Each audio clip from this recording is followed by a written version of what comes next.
all that I need. I got you, and baby, you got me. What more could I ask for? Beautiful life. Beautiful life.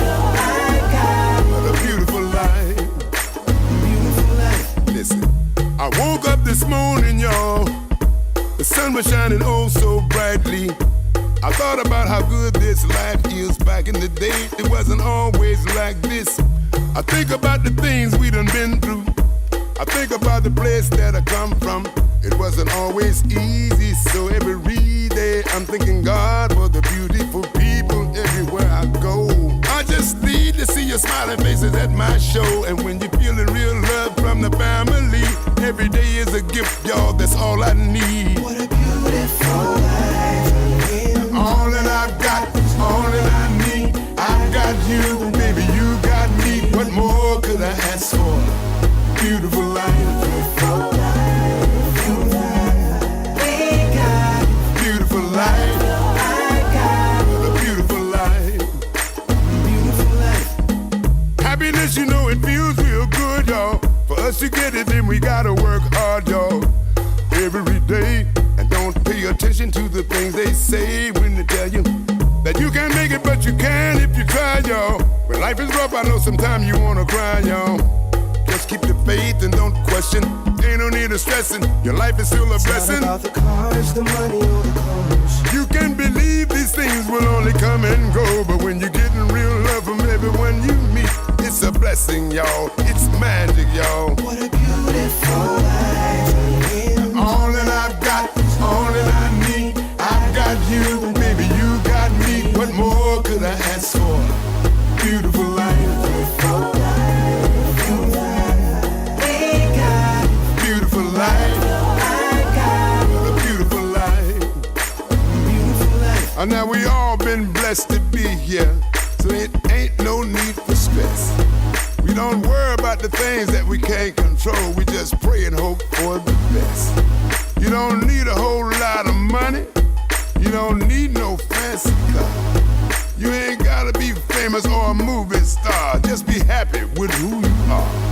You got some food on the table and a place to live, and that's a beautiful life. You got somebody you can love, family and some kids, and that's a beautiful life. You got money in your pocket just to pay your bills, and that's a beautiful life.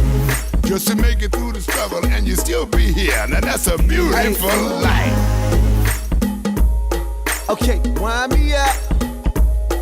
DC, stand up. The Godfather. I got you. You spoiling me now. 6 years later, still the talk of the town. I put myself Hey everybody, it is October 15th. It's a little rainy outside. We've had some severe weather today. Tornadoes making their way across country and storms and thunder and lightning. But you know what? We're living a beautiful life. And you all know that I talk about my beautiful life I have all the time. So in case you can't see, you can see that I have some beautiful flowers in front of me right now. Thank you so much for sending these to me. I really needed something to brighten my day on this cloudy day. But I had the most wonderful weekend ever. You know that I'm an author and I talk about going to conventions and conferences all the time. And this week was the C3. This past weekend was the C3 conference, which is for readers and fans of 7 different genres. And we descended upon Hunt Valley. The board members, we worked really hard putting this conference together, and we descended. And when I tell you that we had a ball, like the picture you're seeing right now, minus one person, that is the board member, and we all had these little gangster hats on because we were like, well, if anything goes wrong, it's gonna be a price to pay. So all of us got together. In the back row, it's Cindy, Austin, myself, and Larry, and in the front row, it would be Denise, Julie, and Ann. And the person, that picture, would be D. We all worked hard to put on the best conference ever. And on the phone with me, I have Dot Stewart Smith, and she was one of the people in attendance at this conference. Can you hear me, Dot? I can hear you. And so I wanted to have her on. One, it's funny because she kept saying, well, I'm not published. But, this show is all about what, people? Books, shoes, and writing. So you don't have to be published to be on this show. You can be in the process of being published. And I wanted to have Dot on because she is such a energetic and full of life person. I met you at the and there's her picture. I met you, Dot, I think at the Maryland Writers Dinner. At the Mystery, right? Yeah. Yeah, right. The Mystery Writers Dinner. Of America, yes. Yes. And can you tell us what you're working on right now? I'm working on 2 series, actually. One's going to be a cozy mystery series, and one a little darker.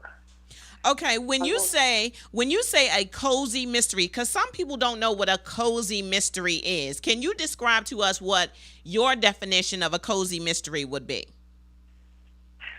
Some people call it a traditional mystery, something like Agatha Christie, or think Mystery She Wrote, Jessica Fletcher. There's no explicit sex, there's no excessive gore or violence. Okay. And that's mostly what I think would be called a cozy. I think most of the readership is for women. Women like cozies. Okay. And so then you said you were also working on a darker story. Now, I would take it that dark means that it's not a cozy mystery. It is not a cozy mystery, no. I thought it was going to start that way, but when I started working on it, it went quickly into topics like incest. So that's definitely not a cozy. Okay, and so are you working on these simultaneously? Yes, I am trying to. Probably not the smartest thing I've ever done in my life, but... Are you finding it hard to stay focused on one? What I try to do is I focus on one for a week. I don't write on Sunday, and I use that day to transition my brain over to thinking of the other one for the next week. Oh, okay. So you take turns, basically, writing what you're writing. Yeah. Okay. I have to. Oh, okay. Well, otherwise I could be fairly schizophrenic, I think. But aren't all writers schizophrenic? Some are psychotic, too. Oh. Well, I hope I'm not in that bunch, but sometimes, No. sometimes I feel like I am. I don't think any of the people at the Creatures, Crimes, and Creativity workshop were either. And let me just ask you now: how many conferences have you attended? I so far, and I just started this this past January, a year ago. I've been to 4 conferences. I've been to Bay to Ocean, which is a one-day conference on the Eastern Shore of Maryland. I've been to Malice Domestic, which is held in Bethesda, Maryland, every year. It's a huge conference. I went to the Writers Police Academy in North Carolina, and then I attended Creatures, Crimes, and Creativity this past week. Okay. And I think my favorite one is the C3 conference so far. Yay! So that means hopefully you'll be back next year, correct? Yeah, definitely. So you mentioned a police academy's conference. Now, can you tell us a little bit about that?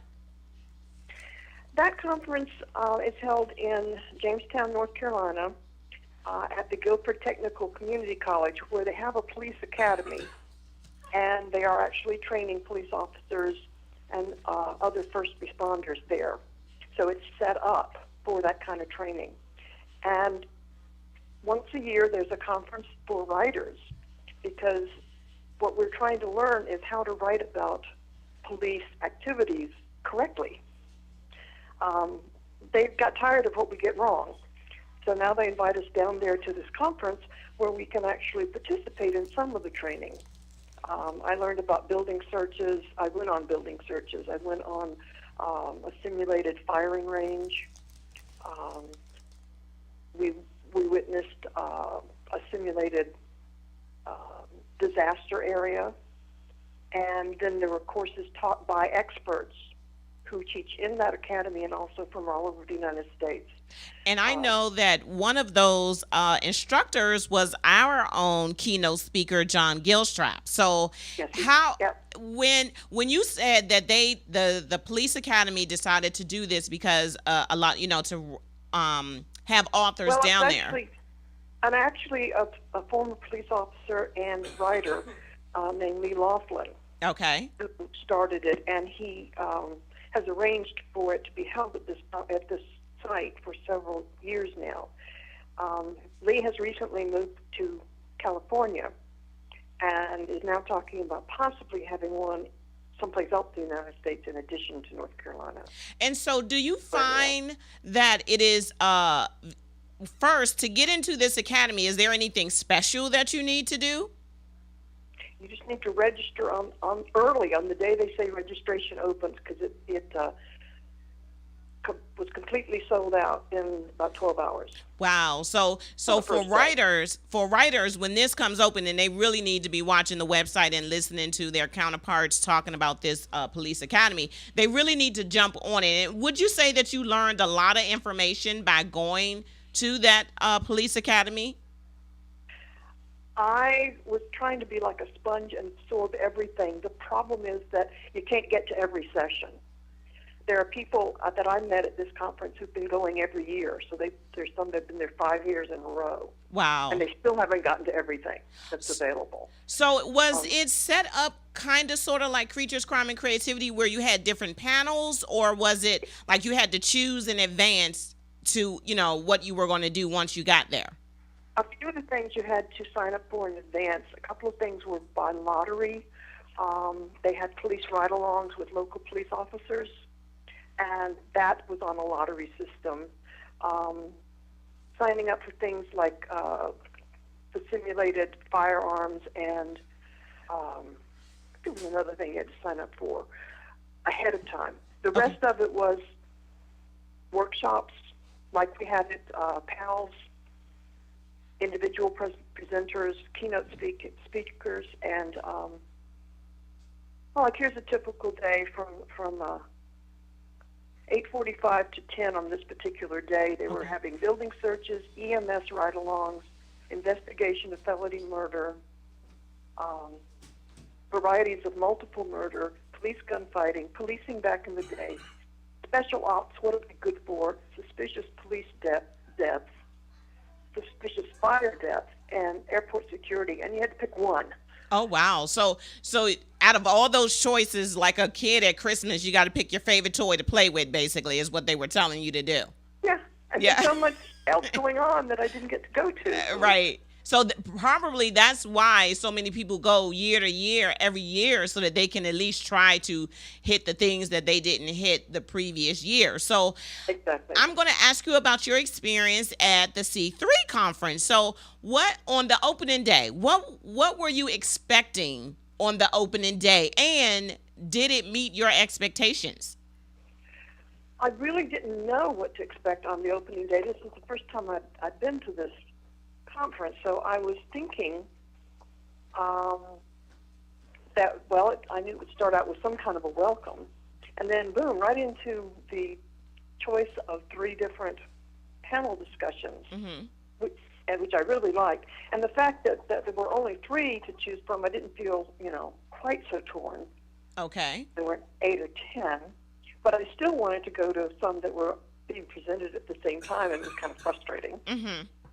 Yeah, I like to clone myself and be able to be everywhere at the same well, time. see, if you hang around with writers long enough, you'll figure out how to do it. Now, here's my tidbit. Here's my conference tidbit. Because the sessions are 45 minutes long, and even though I know I really don't want to miss anything, I figure if I break that 45 minutes up into like 15-minute increments, then I can go to all 3, and whatever I miss, I can ask whoever else was sitting in there, like if they had handouts or anything like that, so that then I don't really miss anything. But that's just how I do it. I'm kind of compulsive, so I figure like I need to hit all of the panel discussions, and if I miss one, then it's kind of, it makes me stress about it until the following year, so I can get out a whole nother plan and do it, all over again. So if you see me running in and out, that's my little plan in motion. Mm-hmm. Well, I was going to try that, and then I got into the first one and was so hooked on it, I forgot to get up and move to the others.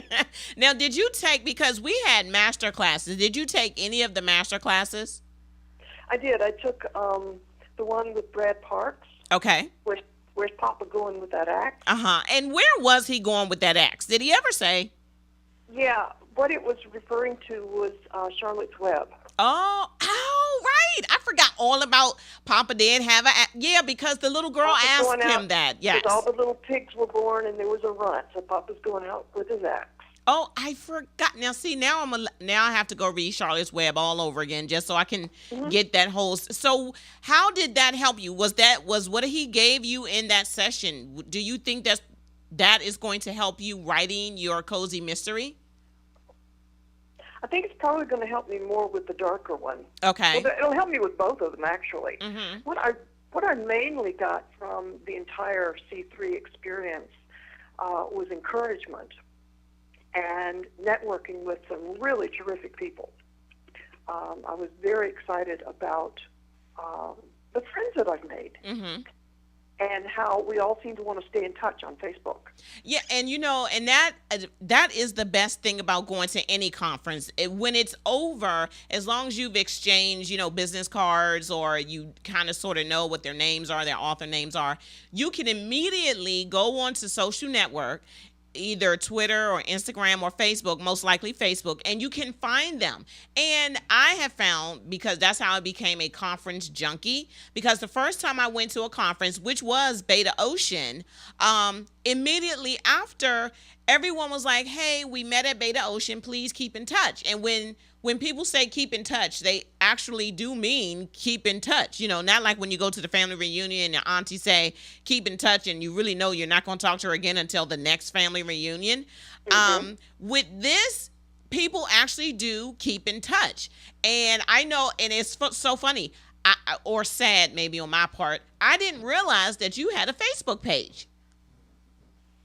Yeah, I'm on there.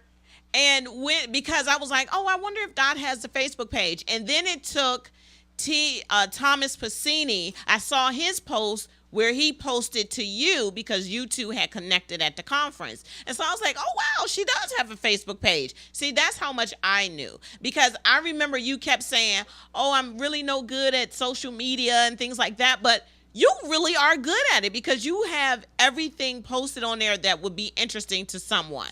Now, are you going to start putting up there, because some authors do it, not all authors do, but are you going to do anything like this is what I'm working on now with my book, and especially with the dark mystery? And is it a dark mystery or is it going to be a thriller? I'm not sure. People ask what I'm writing, and I say it's a mystery. It's a mystery to me. Mm-hmm. Right now, it's a crime novel. Okay. It's a whodunit, but I don't know quite how it's going to turn out. Okay. And that sounds strange for an author not to know quite how the book's going to turn out, but I don't know what style it's going to come out in. Okay, so now, are you a pantser or an outliner? I'm so new at this, I'm not sure, but I'm trying to do the outlining. Okay. Of that one. And are you also on the dark mystery? You're trying to do outline, but what about the cozy mystery? I guess in a way I'm doing an outline too, but not quite as detailed. Okay. So what are you finding it hardest to do? Are you finding it hard to create the dialogue? Or are you just running into writer's block? What I'm finding the hardest to do is get myself to sit my butt down in the chair in front of my computer. Okay. And actually work. Okay. And that's partly because I broke my wrist and I can't type right now. Well, you know what? A lot of people going to it every day. Well, and a lot of people have like carpal tunnel, so they use that dragon speak thing or something like that. I've never tried it. I go with the old pencil method, pencil peck, so that then you can just take the eraser part of the pencil and just peck away at the keys. And if you're proficient enough, it really doesn't mess up a whole lot. And there's always, spell check and all that in case you mess up the words. But when so you're going to go, or are you going to go to Beta Ocean next year? I've already signed up. Yes. Okay, and I'll be there too. So Okay. what advice would you give a new writer, like you're a new writer, I would categorize you as a new writer. What advice would you give someone like yourself? I'm new in writing fiction. I'm not a new writer in that I haven't written nonfiction things Okay. in the previous jobs that I've held. But for what I did was I went and got a bunch of books about writing, Mm-hmm. writing fiction, writing the novel, writing mysteries. I also have been reading some books on how to write private investigators, how to write a police officer, so that I have the terminology correct. I've also done a lot of reading in Okay. the genre that I want to write, so that I read the masters in that field. It's not that I'm trying to imitate them, because I can't. I can't be Michael Connelly. I can just be me. But it helps to fill your brain up with what it is you like to read, Mm-hmm. because then you go and you sit down and you write what you like to read. That's what I would tell anybody who's just getting ready to get started on it, is to think about what it is you like to read, and then you have a book in you that nobody else can write. Right. So write it. And that is the best advice. If you have a book in you, only you can write that book. So you need to put your butt in the chair and write it. So I want to thank you so much for joining us and telling us a little bit about your entire writing process. I don't want to keep you too long. I don't know, how's the weather up there where you are today? Say that again. How is the weather up there where you are today? I've been hearing some rumbles, and I think it's going to start storming pretty soon. Oh, okay. Yeah, it's already here, so I don't know if it's going south to north or south to east. I don't know, but get ready for it. Of it coming, 'cause Yeah, and it is pretty bad outside, but see, the good thing for writers, we can take this weather and turn it into a mystery very quickly. it was a dark and stormy night. Yeah. Oh, but somebody said at the conference, who was it? I think it was John Gilstrap said in one of the panels I was sitting in. Oh, they said never start a story with a weather lead-in, because then you always have to know the time of year that your story is going to be taking place. So if we say dark and stormy night, it could be anything. It could be winter, spring, summer, or fall. So that really doesn't count. But I guess if you say it was snowing and it was 12 inches of snow on the ground, now we have to go through winter and into spring if we're going to finish that book to be quote unquote realistic.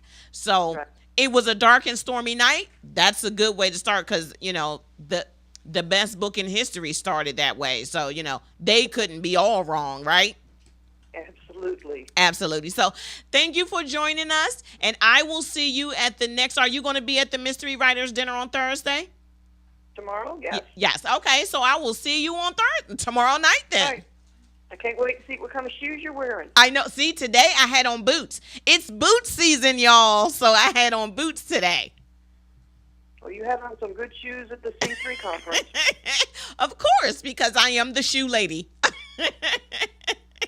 Even the one you had to run out and buy at the last minute. 'Cause you Yes. broke the heel. Yes, because I broke the hair. It was a shoe mishap. Yeah. Yeah. So thank you for calling in, and it's one of those days. So thank you for calling in, and I will see you tomorrow night. Okay, thank you for having me on your show. All righty. Bye-bye. Bye-bye. So as you heard, this was her first Creatures, Crime, and Creativity conference, and this was our second conference. And when I tell you that the networking and the things that happened at this conference was just amazing. First of all, my ghost intern walked in. She's so cute. She walked in. I mean, I don't know what the trek was across campus, but I know that there was a tornado watch, and Howard University was within. I mean, they actually said Howard University is under a tornado warning. So I was thinking about you, Ghost Intern, when I heard that. Secondly, when we got to the conference, when I tell you that the conference turned out way better than anyone could have expected, first of all, it's only its second year. And in its second year, we have more than doubled the attendance from the first year. And we had the best keynote speakers ever. And we had authors coming. We had authors coming from Canada to come to Hunt Valley, Maryland. Now, and the best part, people have signed up already for next year. Now, that's a plus. But what Dot alluded to was every time I go to a conference, depending on the number of days that I'm going to be there, I have to go buy shoes. And I only bought one pair of shoes this time because I knew that the day that it would really matter would be Saturday. So I went out and got these cute little shoes. I bought a cute little dress to go with it. And Saturday morning, I stepped off the elevator. Well, I wasn't completely off the elevator, but I was getting off the elevator. And you know, it's that little teeny space in between the door, like where you step in the elevator and you get out, and there's that little, like the shaft, I guess, the elevator shaft. My heel, because I always wear, 5-6 inch heels, my heel got caught in that little space. Now, here's where the shoe mishap happened. Instead of me lifting my foot straight up to pull my foot out of my heel out of this space, I rocked my foot forward, which caused the heel to snap. Now, I was on a panel and I could not run out to the store, so I had to look at the whole grid. And I was like, okay, where am I going to have a break? And my break was at 11 o'clock, but I was on panels from 9 o'clock to 10 and 10 to 10:45. So what I did was I went and put on some flat shoes. I know, gasp, clutch the pearls, because you will never see me in flat shoes. I went and got my driving shoes, because those are the only shoes that I drive in that are flat, and walked around with those on for 2 hours. And when I tell you, I felt like a fish out of water. I felt like, that kindergartner. I felt like the kindergartner that walked into a class that, everybody was turned around looking at me. And I know everybody was like, oh my gosh, she has on flat shoes. Because actually people walked up to me and said, oh my God, you have on flat shoes. And I said, turn away, don't look at me. I'm horrible. So they didn't pay any attention. So I made sure that when I sat down that the covering of the table fit over me so that you could not see my shoes. So by the time the 10:45 came, I was out of there like a bullet from a gun. When I tell you that, now the mall is across the street, but you can't walk. You have to drive because it's like across 6 lanes of traffic.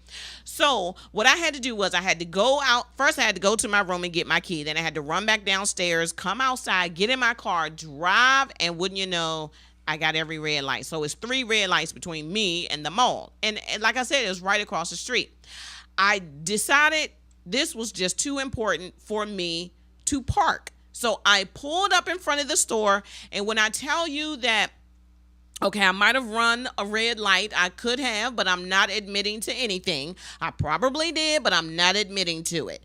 So I pull up in front of the store. I leave my car running. I run in the store because the night before I had been in the store, saw these shoes and was like, oh, I don't need any shoes because I already have black shoes. What I'm looking for are brown. But I put the shoes back, but I put them in a certain location. You know, women, what we do. If we know we want those shoes, we will hide them where only we can find them. So I hid them because I knew at some point I was going to go back and get them. I didn't know it was going to be an emergency. So I run in the store. I remember where they were. The woman said, oh, can I help? Because that's all I heard. I was down the aisle like I was running the 100-yard dash. I found the shoes. Beeline to the register. Thank goodness there was no one in front of me because I would have feigned, going to the hospital or something so I wouldn't have to wait in line. Paid for it, went back outside. Now, did I tell you that my car was still running? So people had started to gather around the car because they wasn't sure what was going on. So I was like, oh, I'm sorry. I ran in the store. I had to go to the bathroom and, thank you for watching my car. Get in the car, go back to the hotel. When I tell you this took no more than 15 minutes, I was back in the hotel entire outfit had been changed because now I need to, look the way I wanted to look and not have on the slacks that I had on. So I changed my entire outfit, put on my new shoes, went back downstairs. Now, here's the funny part. Half the people hadn't seen me, so they was like, "Oh my God, let me see the shoes." And so, I'm styling and profiling with my shoes. The other people that saw me was like, "Something's different. What did you do? That's not what you had on an hour ago." Exactly right, people, because being the professional that I am, I cannot be seen in the same outfit on the same day twice. So I went up, changed clothes, got new shoes, and no one else was the wiser except for you. And that happened today. So that was my, almost wardrobe malfunction. You know how some people show their boobs? Well, see, for me, if I don't have on the right shoes, then honey, it is a problem. So the rest of the weekend went through without a hitch. And when I tell you that we had a ball, I met up with some old friends that I had not seen in over a year, because sometimes you only see people at a conference once a year. So some of these people I had not seen since last year's C3 conference. And then I met my Skittles, and I know she's watching. Hi, Skittles. Have a drink of wine for me when you get home, or now, in case you can. But she came down, and let me tell you, she introduced us to a restaurant called Alchemy. And it's in Baltimore. And when I tell you that this place is amazing, Alchemy, if you live in the Baltimore area, or you just want to go out, take your lady, take your man, take your boo, take your cuddle bun, if you just looking for a really nice night out, you have to go to Alchemy. Alchemy is this cozy little restaurant that has the best food ever. Michael, the head chef, is Paula's friend, and he came out and he chit-chatted with us for a little while. And on Thursdays, they have $30 Thursday. And $30 Thursday is you get a 3-course meal and dessert and a drink for $30. Now, when I tell you, I was like, okay, for $30, in my mind, I'm thinking it'll be little small, like tapas portions. When I tell you these were full portions, by the time I finished my appetizer, I was already full. My appetizer was crab bisque. Whew.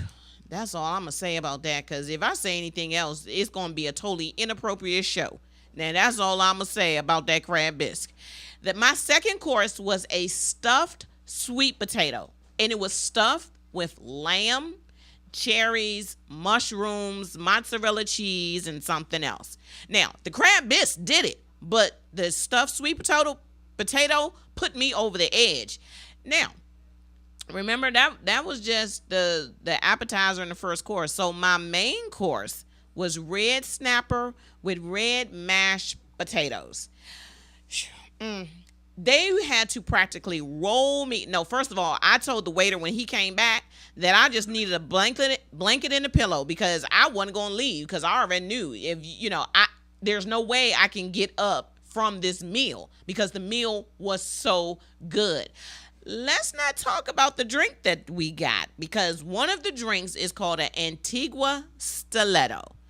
I don't know what's in that drink, but that drink, you can't drink but one of them, because if I was wearing stilettos. Thank God that wasn't my drink. It was somebody else's drink. But if I had been drinking it, I took a sip. Let me tell you, I'm glad I was sitting down when I took that sip, because I wouldn't have been able to stand on my stilettos, let alone go anywhere near Antigua. So I had Moscato. Now, remember, I said it was $30 Thursday. After all of that, I got an apple blossom for my dessert. So I had 4 courses and a drink. I drank Moscato. I had some Moscato. And it was $30. When I tell you that this meal was incredible, this meal was incredible. Thank you, Miss Paula. Thank you, my Skittle twin, because you introduced us to a new tradition for the C3 conference. So if you're going to the C3 conference next year, Alchemy on Thursday night is where we're all going to be meeting. And Michael, we can't wait to see you. Honey, I'm going to be up there seeing you probably in the next couple of weeks, because I just need to try everything on the menu so I know how to tell everybody what they're going to order, because the meal I had was just phenomenal. So that started off the weekend because the conference didn't start till Friday at noon. And like I said, we had some great sponsors at our conference. We had Dream Spinner Press. They were one of our conference sponsors. They sent books for all of our attendees. We were able to give a new book from a new author from Dream Spinner Press. So all of our attendees got this book, and they also got the C3 anthology, which some of our authors got a short story put into this anthology. The Metro gave out some great goodie bags. They had water bottles and fair cards, fans, and little gift bags. So we thank Metro for partnering with us to give those away. Sweet Thing Black Orchid. Let me just tell you that the cupcakes was a problem. They were a problem. And when I tell you, by the time Sunday came, everybody was like, okay, is there any more cupcakes? No more cupcakes? All I can say, Sweet Thing, Melanie at Sweet Thing Black Orchard, get ready, honey, because some people going to be coming down to Waldorf to get those cupcakes. Just make sure you have mine set to the side because, I want the red velvet and the Neapolitan. That's all I'm going to say about that. And then we also had Intrigue Publishing, which is the publishing company that I'm published through. They gave away some of their novels as well. So when I tell you that if you register for this conference, you did get a lot. You got a lot of goodies that you could take home and share. And remember, people, I always say this: if you get a book from anyone, if someone gives you a book, please make sure you read it and write a review for it, because reviews are a person's best friend. Now, I took more than 500 pictures this weekend. I'm not going to bore you with all 500 other pictures, but I did bring some pictures of like moments that I kind of sort of wanted that was just enjoyable for me. So I wanted to share them with you. The funny thing of this is there was a woman there who has my exact same name. No, not be Swangin Webster, but her name is Sandra Webster. And I was like, that, because people kept saying, oh, why did you keep sending out your email? I'm like, I didn't, because, and this is her. This is my twin. Her name is Sandra Webster. And here was the creepiest part of this whole weekend. Except for this picture where she has on a white sweater, I have on a black sweater, and no, we did not telegraph it that way.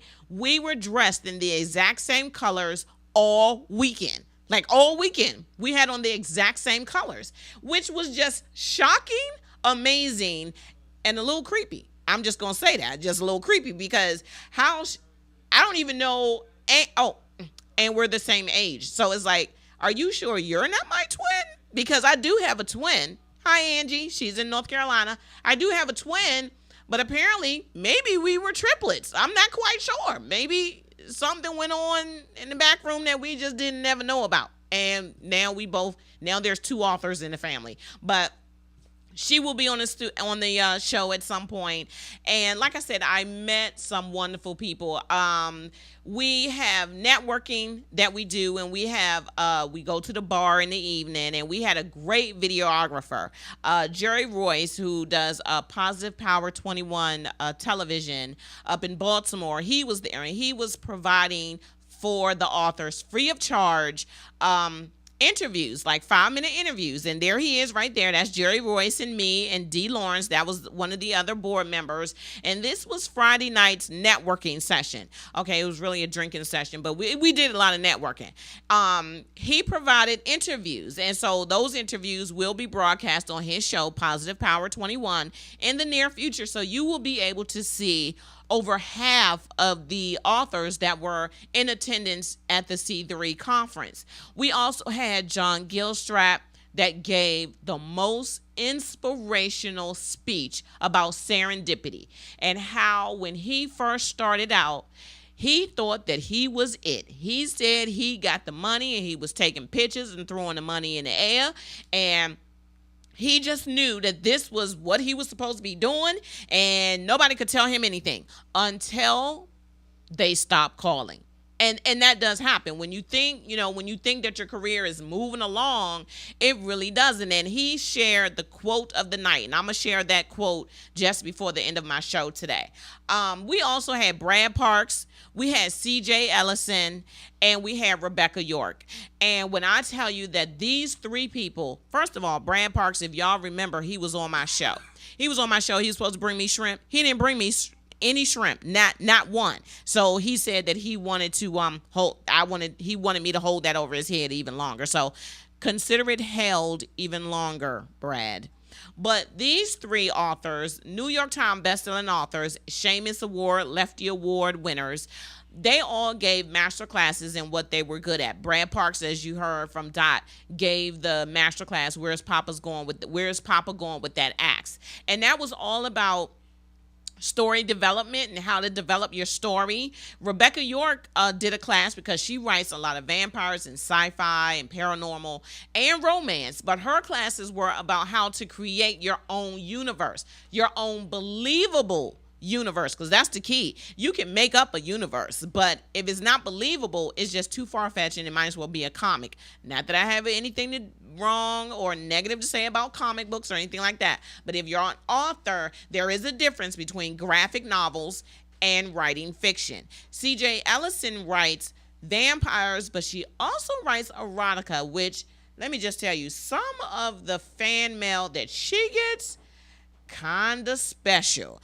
Right here you can see one of the authors sitting and relaxing with her. It was Pooja Guha. She will be on the show. She wrote a thriller which was set in the Mideast, which is an incredible story. She'll be on the show later, and so will CJ Ellison.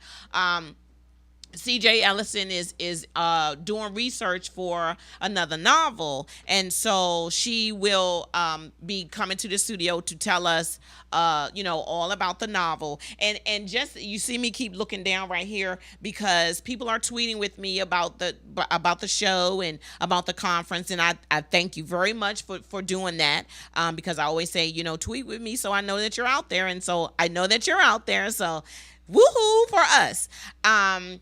The other thing that happened during the conference was we all got a chance to network with authors that were well known and not so well known. Now, this conference was not just for published authors. This was for traditionally self-published or non-authors. We had a lot of fans there this year, and the fans were blown away. We have two fans, Tom O'Day and Marie O'Day. They are the biggest fans of authors ever. These two travel the world. When I say the world, they will go overseas. They will go to England and Germany, Canada. They're in all 50 states. They will travel just to see authors. They go to different conferences. They go to Thriller Fest. They go to Beta Ocean. I think they go to Love is Murder. They go wherever they can find authors because they support authors. Tom shared with us that he has a library. His entire basement is a library dedicated to novels, and he does not throw any of them away. And he said he will literally buy a novel multiple times if they change the cover. And what him and his wife do, they go around to these conferences and they collect the autographs of everyone there. And that's the one thing that I can say about the C3 conference. The authors are so accessible that Marie literally got every single author autograph that was there. She actually won an Amazon gift card because she won it was a prize. It was a scavenger hunt. You had to find all the authors. She was the only one. Well, it was about 8 of them, but she was the one that literally, like, she hunted you down. She was like she was one of them little hunting dogs running around. She was on the scent and she was after you. She didn't care where you was. She didn't care if you was eating your lunch, your breakfast, your dinner. When you said, "Oh, I'm running to the bathroom," she'd wait right outside the stall for you. She was like, "Okay, can you sign this now?" She's as sweet as she can be. We can't wait to see her again next year because her and her husband are the people that we are writing for. They are the people that make what we do Even better, they validate someone like me who they came up to me and was like, we are so proud of you, because I met them 3 years ago. And when I met them, I was this shy little person. I'm still shy, but not when it comes to my books, because Tom was the one that said to me, what do you do again? And I said, well, I write. And he was like, what do you write? And I was like, I write urban dramas. Well, what is urban dramas? And I proceeded to tell him. Apparently, I didn't tell him convincingly enough, because he actually said to me, well, are you going to say it like you mean it? Or are you going to say it like you unsure? Well, Tom, I'm saying it like I am sure. I write urban dramas, and thank you for that vote of confidence 3 years ago at Thriller Fest when I met you, just walking around being a fan, and he literally came up to me with my book and said, now I need your signature because now you're an author. So that was the best part of my weekend. Like I said, there were a lot of pictures that were taken. My girlfriend Paula, who I've talked about, she's my other Skittle. She's my Skittle. She's in New York. She came down for the C3 conference. She's the one that took us to Alchemy. And when I tell you that, I had posted that, sometimes you have to be open to making new friends and having, close relationships. Paula and I met each other at Thriller Fest, and the reason we met each other at Thriller Fest was because we were, I think, the only two black females, and we started chit-chatting, and we have become fast friends. We tweet every morning. Every morning she can wake up and she'll see that picture. She'll see a tweet from me, and that is our most favorite picture from this conference. Me and my we almost look like sisters anyway. I was just a little taller because, I had on my 6-inch heels. But we're almost, we are sisters. She is my best friend. She is that woman that I would do anything for. And if she says, come to New York, this weekend, I'm there. I would be on the bus or I would be driving, but I'd be there, and we'd be shopping, and we would be eating and drinking and acting like teenagers, because that's what you need to do every now and again. Now, I cannot believe that the time is closing, but I would be remiss if I did not say that I am having a ball on WLVS radio. And why? Because I am in 20 countries, people. Okay, 20. Let me ding. I'm in 20 countries, and I had to look at how many, what the countries were. So I am in Nigeria, Mexico, Brazil, France, Germany, Nigeria, Russia. Okay, Russia. I don't even know how to speak Russian. But I'm guessing whoever you are in Russia, thank you for listening and watching. I am in Egypt, Croatia, Fiji, India, Saudi Arabia. Now, Saudi Arabia, you're going to need to tune in when I have Pooja Guha on the show, because her book, you all need to be out there getting it. I'm in Canada, Zambia. We had that whole conversation a while back about Zambia. I am now in Switzerland. Can't you see me with them two little braids, with the two little pigtails? I think maybe because of that, I need to wear my little pigtails. And don't you just wear them out like that? I think so. I don't know how that would look on me, but that hey, anything for my Switzerland friends.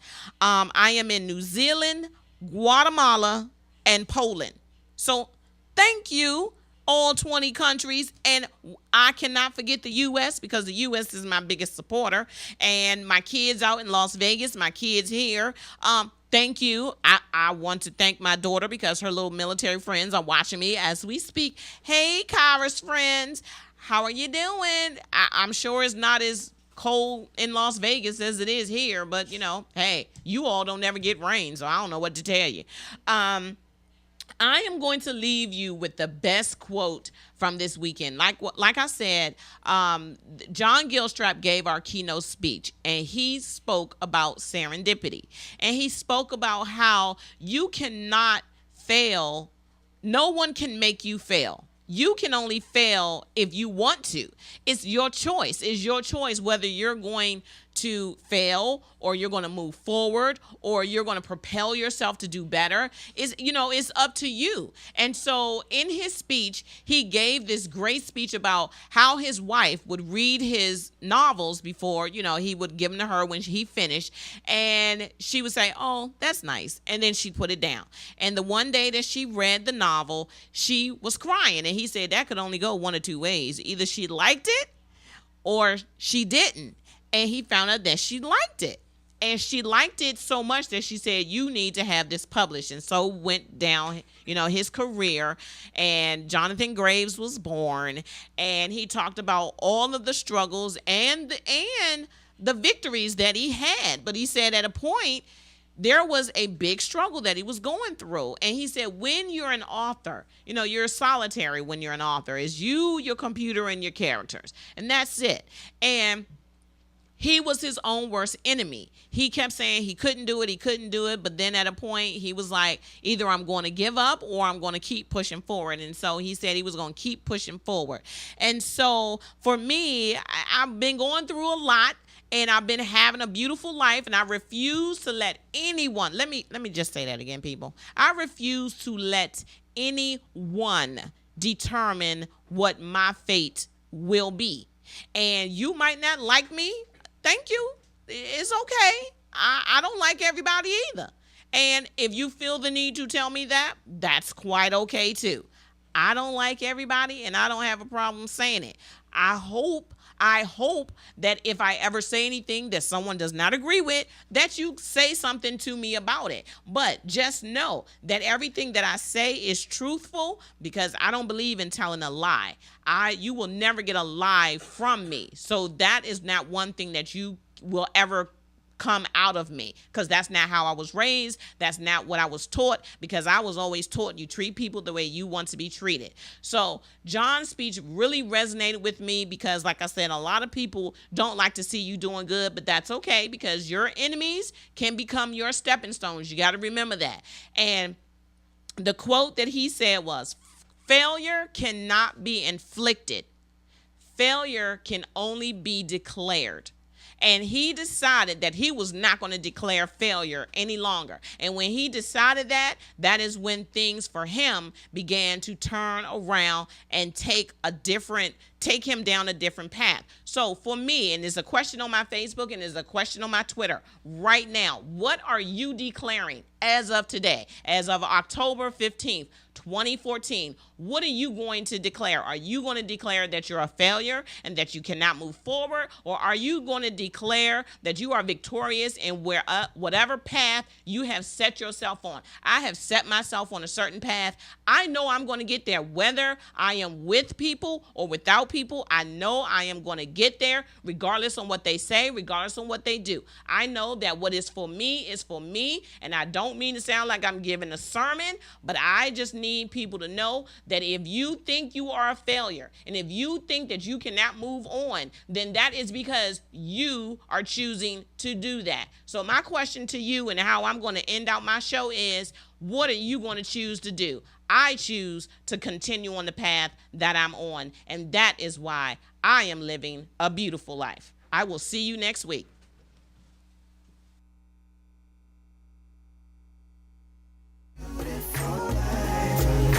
All that I've got is all that I need. I got you, baby, you got me. What more could I ask for? Beautiful life. We got beautiful life. I got a beautiful life. Beautiful life. Listen, I woke up this morning, y'all. The sun was shining oh so brightly. I thought about how good this life is. Back in the day, it wasn't always like this. I think about the things we done been through. I think about the place that I come from. It wasn't always easy, so every day I'm thanking God for the beautiful people everywhere I go. I just need to see your smiling faces at my show. And when you're feeling real love from the family, every day is a gift, y'all, that's all I need. What a beautiful life. All that I've got is all that I need. I got you, baby, you got me. What more could I ask for? Beautiful life. Beautiful life. We got beautiful life. I got a beautiful life. Beautiful life. Happiness, you know, it feels real good, y'all. For us to get it, then we gotta work hard.